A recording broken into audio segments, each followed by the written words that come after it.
The news this weekend was how Jon Stewart was attacked in the press for selling his condo in 2014 for 829% more than the New York City assessed property value. Now, he probably didn't lie about it to the bank like Trump did, though we don't know for certain, but he did benefit from a tax system that benefits those who buy when prices are low. It hurts current income, I should say, low-income buyers, the kind of people Stewart claims to champion. So he could have done a story on it, how he did benefit, but he chose not to. Anyway, moving on. Listen! But this weekend, there was one story that was so disturbing, so dark. Even the news couldn't handle it. In our editorial discussions this morning, we were asked not to show the image from this video because of its violent and disturbing nature. Of course, he starts out with the story bashing the MAGA crowd. It's a doctored image, but it's plastered on the tailgate of the pickup truck. So if you're driving behind it, it would appear as if Joe Biden were actually restrained on the vehicle's flatbed.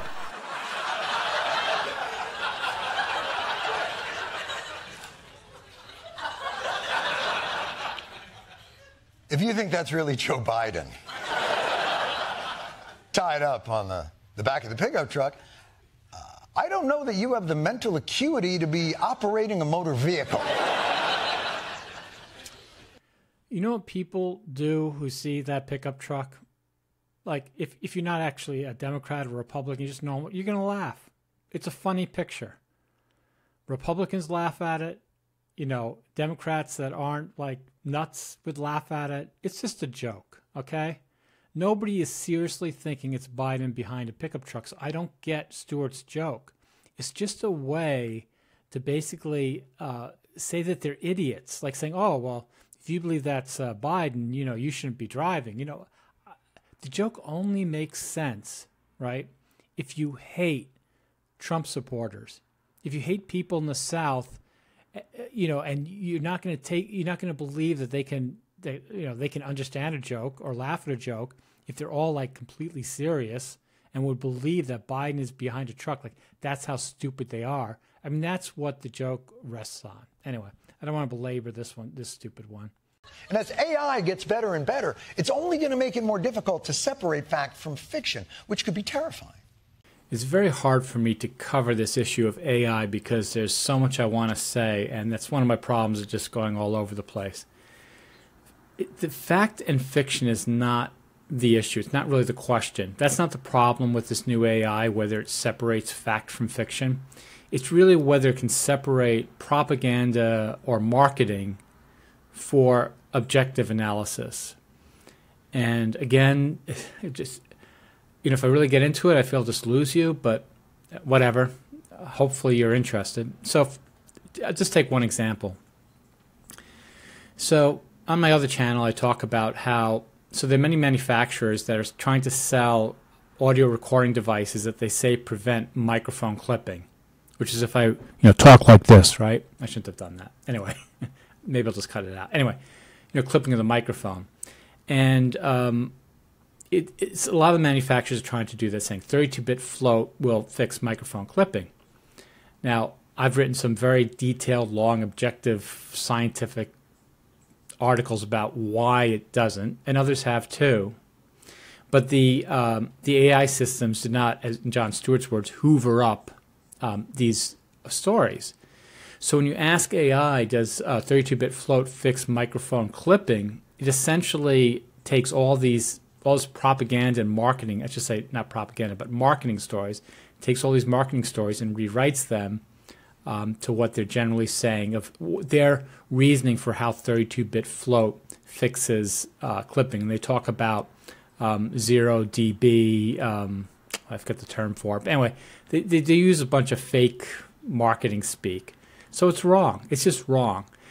And I think if you know something in life, like if you know an area where you're like, oh, I know that it works this way, but there's a lot of marketing of people saying, oh, well, this fixes it or whatever. And you go into ChatGPT and you type in a question that you know the very specific scientific answer to, and you type in the question on something where there's a lot of marketing saying it's the other way, you will get that marketing back as truth. It's not about fact or fiction, right?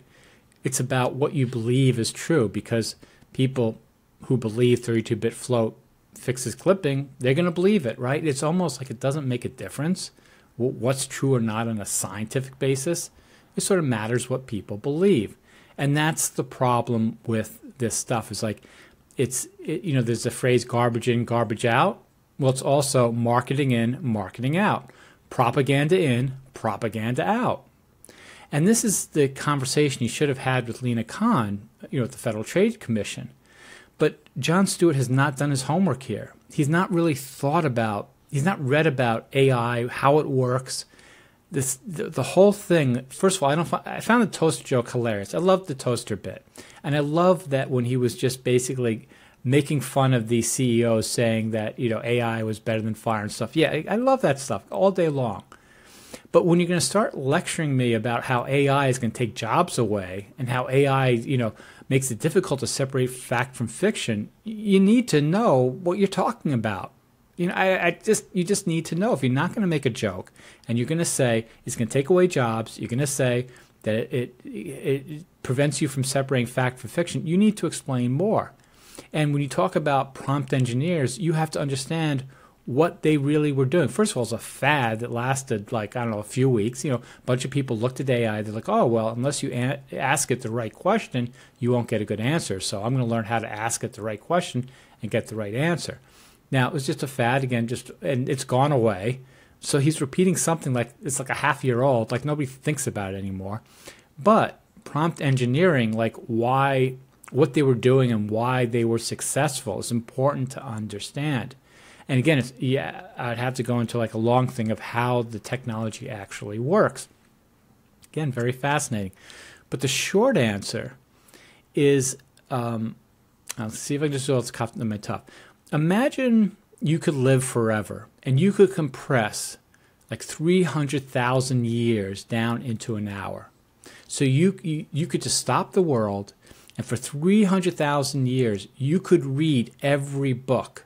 And you can not only correlate how each word would follow another word, you could actually correlate how certain words in certain books would sort of parallel each other. So you're doing on multiple dimensions of how words are strung together in a linear fashion, and in another dimension, how they're strung together with the ideas and the concepts that they're talking about.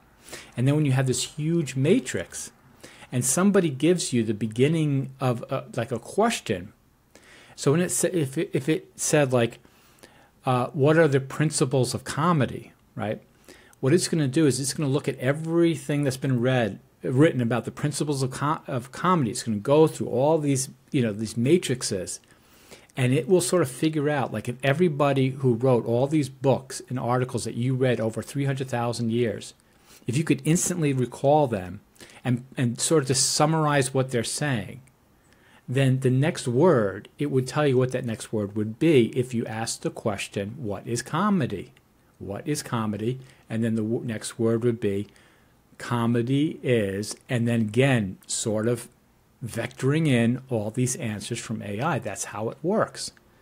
So it's a big question for AI, how to determine context. That's why it's working now. That's why it's amazing. They've had the technology to do the linear what word comes after another word, like for grammar type stuff. They've had that for a while. But now this idea to sort of get context. And again, the computer does not understand it. It does not understand 32-bit float.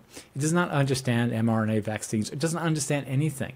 But it can take context and it can create a math for it, and it can deliver something that makes it look like it understands it. It's not understanding it, but again, it's like it's spent 300,000 years just reading everything, and it uses all that knowledge, all those numbers in a sense of probabilities. I don't want to get too many, but it uses all that memory to figure out what word will come next, and then it takes all those words, what word will come that. It's really amazing that it works, right? It really is totally fascinating. Again, it doesn't understand anything. Not about fact or fiction. Not about taking away people's jobs. It's ironic that Jon Stewart, he plays these clips of Bush in '92 saying, oh, we can train people again and stuff like that, right? That's when Jon Stewart made his $125 million. He made it during a time when the internet came alive, right? So as technology comes, right, makes him a millionaire, and now he's like, oh, well, no, we have to stop it because it'll hurt the workers. What about today's Jon Stewarts, right, who want to use this new technology to do things, right? It's just so hypocritical. But he doesn't even know it. Like, he doesn't even understand enough or think about it enough to even get that basic,